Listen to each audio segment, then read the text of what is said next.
Après Florent, champion du monde en 2009, Fabien en 2013 et 2014, Emilien a repris le flambeau en Slovaquie, double champion du monde en février 2017.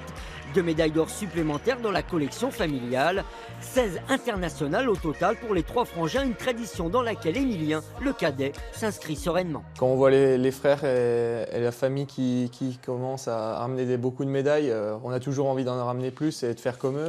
C'est quand même toujours un petit challenge, on veut en ramener plus que les frères. Et ouais, le but, ça va être d'aller chercher le record de la famille, quoi. Un record à battre, 7 médailles en individuel, déjà 3 pour Emilien aux Jeux Olympiques de la Jeunesse en 2016, 2 au championnat du monde de sprint et de poursuite le mois dernier à Lahti à 17 ans. Le cadet profite de l'expérience de ses aînés. Comme tous les gens, on va dire qu'il faut des résultats en ski, on est obligé d'avoir des bonnes qualités physiques au départ. Et en plus de ça, il a une bonne capacité d'adaptation au tir et il comprend vite. Du fait que Fabien et moi on soit passés devant, il sait déjà ce qu'il faut faire, ce qu'il ne faut pas faire. Donc forcément, s'il écoute ça et qu'il essaie de reproduire, c'est toute l'expérience qu'il a. C'est comme s'il l'avait déjà vécu. Donc pour lui, c'est plus facile de franchir étape par étape. Pour suivre les traces de ses grands frères sélectionnés en Coupe du Monde et en préparation des Jeux Olympiques d'hiver en Corée l'année prochaine, Emilien sait qu'il a encore des progrès à faire en tir et en ski de fond.